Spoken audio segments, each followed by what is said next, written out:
En este video veremos el movimiento que rompe con lo tradicional y el pasado, el vanguardismo.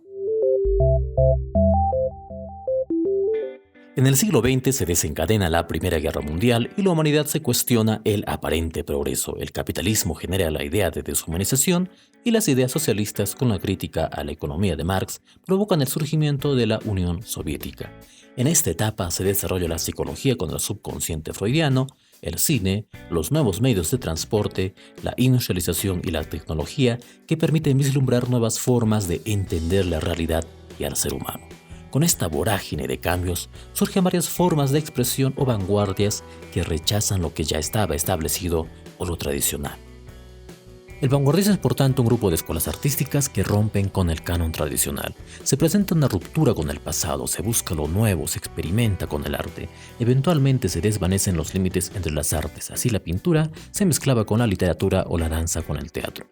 Sus escuelas o ismos son heterogéneos, es decir, no tienen mucho en común y abarcan temas diversos. Se sale del status quo o se desborda los límites que estaban establecidos como norma. El artista se otorga libertad absoluta de creación. Se empieza no solo a experimentar con las formas, sino a tocar temas tabú de la época como la prostitución o personajes marginales. Hay por lo tanto en el vanguardismo la búsqueda de innovación, de originalidad y de nuevos cánones o modelos estéticos. En la poesía se rompe con la métrica o la rima y se le da importancia a la tipografía o la forma, es decir, se presenta la preponderancia de la imagen, se emplea el verso libre y el caligrama. A veces se juega con la sintaxis o se crean nuevas palabras, en otras se carece de un plan lógico o es de carácter lúdico. También en el vanguardismo la metáfora se vuelve compleja. En la narrativa se crean nuevas técnicas que nutrirán la literatura del siglo XX. El monólogo interior es el fluir de la conciencia o pensamiento del personaje de manera espontánea y sin que el narrador intervenga. Se emplea también múltiples narradores y puntos de vista con los que la realidad se relativiza según la posición de quien lo narra. El tiempo deja de ser lineal con técnicas tomadas del cine como el flashback o el raconto, que son saltos hacia atrás en el tiempo de la narración. Entre las escuelas vanguardistas que más destacan tenemos el existencialismo, donde escribir es una responsabilidad. Los temas que trata son la angustia existencial, la libertad del hombre y la filosofía del absurdo. Sus exponentes son Jean-Paul Sartre, Albert Camus y Franz Kafka.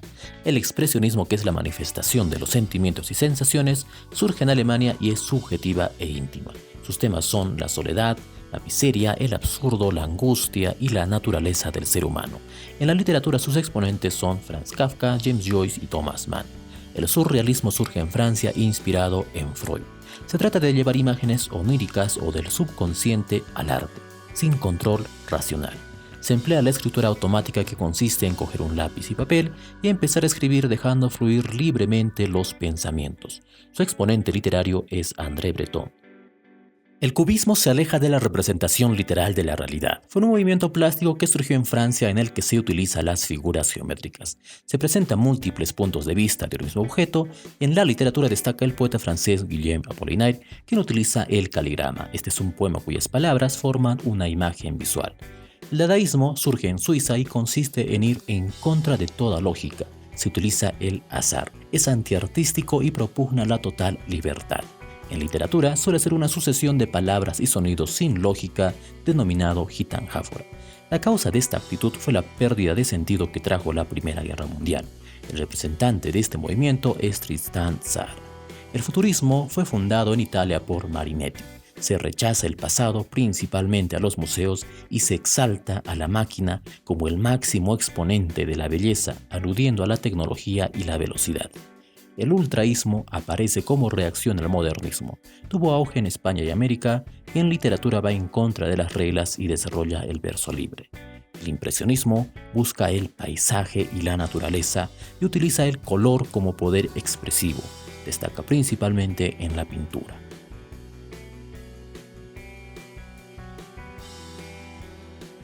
El vanguardismo ha retado los límites de la norma y ha generado polémica por su tono agresivo contra lo establecido por la tradición, y ha sido fiel a su principal característica, la libertad de creación. Nos ha permitido ver poesía y narrativa innovadoras, lo que lo ha llevado a ser una renovación radical para la literatura del siglo XX.